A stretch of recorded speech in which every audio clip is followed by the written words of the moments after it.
میرے پاس 2 سندیں ہیں. کتنی سندیں بھیا؟ ذرا ادھر فیکس کرو. کتنی سندیں ہیں؟ 2 سندیں ہیں. ہاں 1 منٹ، ابھی بات پوری ہونے دو، بات میں خود دکھاؤں گا. یہ جو سند ہے یہ سرکاری یونیورسٹی کی ہے، نئی دلی سے. سرکاری یونیورسٹی کی نئی دلی سے ہے. یہ مجھے جب میں سرکاری سند کا متحمل ہوں تو مجھے اب فریق مخالف سے سرکاری یونیورسٹی کی ہی سند چاہیے، نہ کہ پرائیویٹ کسی مدرسے کی. دوسری بات یہ ہے کہ یہ جہاں سے میں نے حفظ کیا ہے، الحمدللہ میں حافظ ہوں، یہ اس مدرسے کی سند ہے اہل سنت کی. میرے پاس 2 سندیں ہیں، ایک حفظ کی ہے اور دوسری یہ عالم کی ہے سرکاری یونیورسٹی سے. تو مجھے فریق مخالف سے سرکاری اسکول کی، سرکاری مدرسے کی سند چاہیے. لو یہ دکھا دو انہیں، میرا وقت ختم ہو گیا.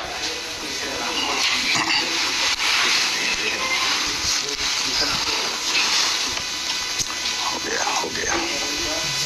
سنت کے نزدیک قرآن و حدیث کے علاوہ بے شمار کتابیں ایسی ہیں جو سند کا درجہ رکھتی ہیں. ہزاروں کتابیں. مثلا آپ کو قرآن کریم کی تفسیر اپنے من سے کرنے کی اجازت نہیں ہے. رسول پاک صلی اللہ علیہ وسلم نے ارشاد فرمایا، من کذب علی متعمدا فلیتبوأ مقعدہ من النار. من قال فی القرآن برأیہ فلیتبوأ مقعدہ من النار. جو میرے اوپر جھوٹ باندھے وہ بھی اپنا ٹھکانہ جہنم بنائے، اور جو قرآن میں اپنی رائے سے اور اپنے من سے جس کی تائید اقوال صحابہ اور ائمہ سے نہ ہوتی ہو، اپنی طبیعت سے قرآن میں کچھ کہے، رسول کریم صلی اللہ علیہ وآلہ وسلم فرماتے ہیں کہ وہ بھی اپنا ٹھکانہ جہنم بنا لے. تو قرآن کی تفسیر کو جاننے کے لیے تفسیر کی معتبر کتابیں ہیں.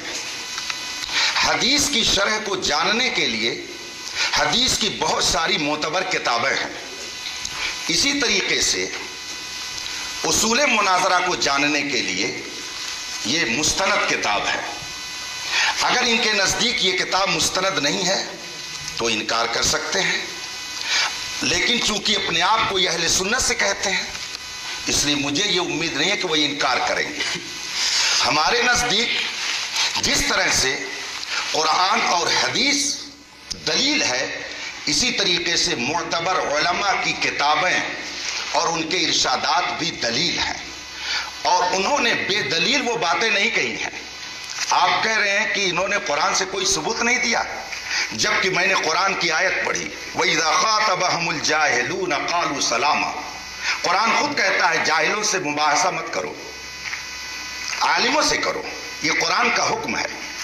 اور آپ چونکہ قاری صاحب معذرت چاہتا ہوں، آپ نے جو سند دکھائی ہے یہ عالم کی سند نہیں ہے. کہیں آپ نے 2-4 کتابیں اردو کی پڑھ لی ہوں گی اور یہ ڈپلومہ ہے جو آپ نے لے لیا ہے. اس کا مطلب آپ کے پاس عالم کی سند نہیں ہے. اور مناظرہ کے لیے دونوں کا برابر ہونا ضروری ہے. آپ کو میں عبارت پڑھ کے سنا دیتا ہوں. قسم کھا کے کہتا ہوں قاری صاحب، آپ یہ عبارت عربی کی نہیں پڑھ سکتے ہیں، خدا کی قسم نہیں پڑھ سکتے ہیں. اگر پڑھ سکتے ہیں تو عبارت یہ ہے، آپ اس کو پڑھ کر کے اس کا ترجمہ بتائیے، اور نہیں تو پھر میں ابھی اس کا مطلب بتاتا ہوں. آپ نے جو سند پیش کی ہے یہ اردو پڑھنے والوں کی جو ڈپلومہ کرتے لوگ گھر پہ بیٹھ کر کے، یہ عالم کی سند نہیں ہے. آپ لوگ نہیں بولیں، چپ بیٹھ رہے ہیں.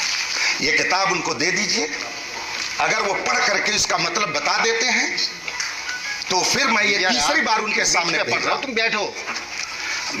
آپ لوگ دیکھیے حالات اور سمجھیے.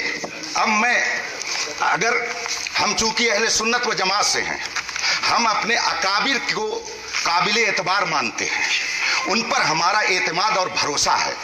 اور یاد رکھیے یہ کوئی ایسے عالم نہیں ہے کہ جن کو آپ بریلوی کہہ کر کے نظر انداز کرتے. ان کا انتقال 1083 ہجری میں ہوا. گویا تقریباً 400 سال پہلے کی یہ کتاب ہے. یہ 400 سال پہلے، گنتی میں ادھر ادھر ہو سکتا ہے. اس میں یہ لکھتے ہیں کہ مناظرہ کو مناظرہ کیوں کہا جاتا ہے. اس کی وجہ یہ بیان کرتے ہیں کہ اس میں اس بات کی طرف اشارہ ہے. میں عربی عبارت اس لیے نہیں پڑھوں گا تاکہ وہ دوبارہ اس کو نقل نہ کر سکے.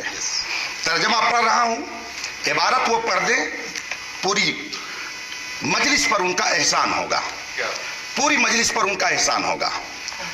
ینبغی ان یکون المناظران. اب آگے میں نے اس لیے اتنی پڑھ دی کہ آپ لوگوں کو یہیں سے پڑھ کر کے وہ سنائیں گے، جس میں لکھا ہوا ہے دونوں مناظر کے لیے یہ ہونا چاہیے کہ وہ ہم پلہ ہوں. ان میں سے کوئی بہت بلند نہ ہو اور کوئی بہت نیچا نہ ہو، ورنہ گفتگو نہیں ہوگی بلکہ آپس میں جھگڑا ہو سکتا ہے. اور جب علماء رہیں گے تو وہ اپنے درجے کا لحاظ کریں گے. وہ اپنی گفتگو میں بھی عامی الفاظ اور بازاری لب و لہجہ اختیار نہیں کریں گے. اس لیے انہوں نے یہ شرط رکھی ہے.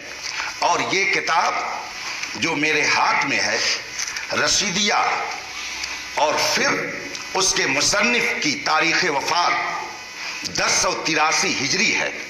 یہ 1446 ہجری چل رہا ہے. آپ لوگ گن لیجئے کہ کتنے سال ہو گئے. اعلیٰ حضرت اس وقت پیدا بھی نہیں ہوئے تھے. یہ اس وقت کی کتاب ہے. اگر اتنے قدیم علماء کی کتابیں بھی معتبر نہیں تو پھر دین کا دفتر آپ کہاں سے لے کے آئیں گے؟ کن کی باتیں معتبر ہوں گی؟ اس لیے میں نے کہا. اور انہوں نے اپنی طرف سے نہیں لکھا، یہ بہت بڑے عالم تھے اس زمانے کے. تو انہوں نے جو کچھ لکھا کتاب و سنت کی روشنی میں لکھا ہے. قرآن سے میں نے آیت کریمہ پیش کی کہ جاہل سے بحث کرنا یہ علماء کا کام نہیں ہے. اس کا مطلب ہے کہ بحث و مباحثہ کرنے کے لیے اگر آپ عالم ہیں تو سامنے والا بھی عالم ہونا چاہیے. اور عالم کے بارے میں ہم کیسے جانیں گے؟ اس کے جاننے کا ایک طریقہ اس کی سند ہے. جیسے ابھی ہم نے آپ کے بارے میں جانا کہ آپ نے صرف اردو میں ڈپلومہ کیا، تو یہ ہم نے کیسے جانا؟ کیسے اس کو جانا؟ آپ نے اگر یہ نہ دکھایا ہوتا تو ہم نہیں جانتے. اس کا مطلب یہ ہے کہ جو دوسری جماعت کے عربی مدارس میں پڑھنے والے طلباء سند حاصل کرتے ہیں، آپ نے وہ سند حاصل کی. میں الحمدللہ تقریباً 2.5 درجن کتابوں کا رائٹر ہوں. ہزاروں شاگرد میرے پڑھائے ہوئے شیخ الحدیث، مفتی اور مبلغ اور دنیا بھر میں وہ دین کی تبلیغ میں لگے ہوئے ہیں. میں اپنا وقت ایسے لوگوں پر ضائع تھوڑی کروں گا. میں ابھی ان حضرات کی دعوت پر اس لیے آیا کہ کچھ حضرات یہ کہتے ہیں کہ سنی علماء کے پاس کوئی مناظرہ کرنے والا نہیں ہے، ورنہ میں پرسوں سے بیدار ہوں. اور ابھی سفر کر کے مجھے ایک بڑے دارالعلوم میں جانا ہے، الجامعۃ الاسلامیہ روناہی میں رات میں خطاب کرنا یو پی کے اندر. تو میں آپ کا بھی وقت قیمتی سمجھتا ہوں، اپنا بھی.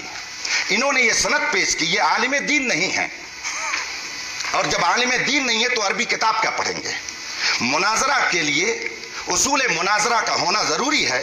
یہ ہم نے نہیں طے کیا ہے، یہ خود آپ نے ہم کو لکھ کر کے دیا ہے. تو جو 8 شرطیں آپ کی ہیں، آپ ان شرطوں کے بارے میں بتائیے. ان میں سے کسی ایک شرط کے بارے میں بتائیے کہ یہ قرآن میں ہے یا حدیث میں ہے. اگر نہیں ہے تو آپ نے یہ 8 شرطیں لکھ کر کے ہمارے پاس بھیج کر کے گویا قرآن کی بھی مخالفت کی اور حدیث کی بھی مخالفت کی. اور پھر آپ نے یہ سند پیش کی. آپ نے مجھ سے کہا جب حضور کے زمانے میں سند نہیں تھی تو مانگتے کیوں ہیں؟ تو آپ نے ایک یونیورسٹی سے جا کے کیوں مانگا؟ آپ نے بھی تو رسول پاک کے اقوال کی مخالفت کی. ہم دارالعلوموں میں جا کر کے رسول پاک کا علم جہاں پڑھایا جاتا ہے وہاں بھیک مانگتے ہیں، اور آپ کہیں اور جا کر کے بھیک مانگتے ہیں. فرق یہ ہے علم میں. ہم علم مصطفیٰ حاصل کرتے ہیں دارال علوموں میں جہاں پہ واقعی رسول پاک کا علم پڑھایا جاتا ہے، اور آپ جا کر کے یونیورسٹی سے صرف سند لیتے ہیں۔ اس کا مطلب ہے کہ آپ ابھی فن مناظرہ کے اصول سے آگاہ نہیں ہیں۔ اگر ہیں تو ان 8 شرطوں کے بارے میں بتائیے، یہ قرآن اور حدیث میں شرطیں کہاں مذکور ہیں جس کو آپ نے ہمارے پاس ارسال فرمایا ہے؟ میں اپنی گفتگو کو ختم کرتا ہوں اور یہ کتاب پھر میں بھیجواتا ہوں، ان سے کہیے عبارت پڑھ کر کے بتائے یہ شرط ہے کہ نہیں، اور یہ کتاب معتبر ہے یا نہیں، اور اس کتاب کے مصنف کو یہ معتبر مانتے کہ نہیں۔ اگر مانتے ہیں تو اس کے بارے میں بتائیں، اور نہیں مانتے ہیں تو کیوں، اس کی بھی وجہ بتا دیں۔ کتاب حاضر کیجئے شفیع صاحب، پھر لے جائیے آپ۔ مجھے سند لائیے، کتاب نہیں۔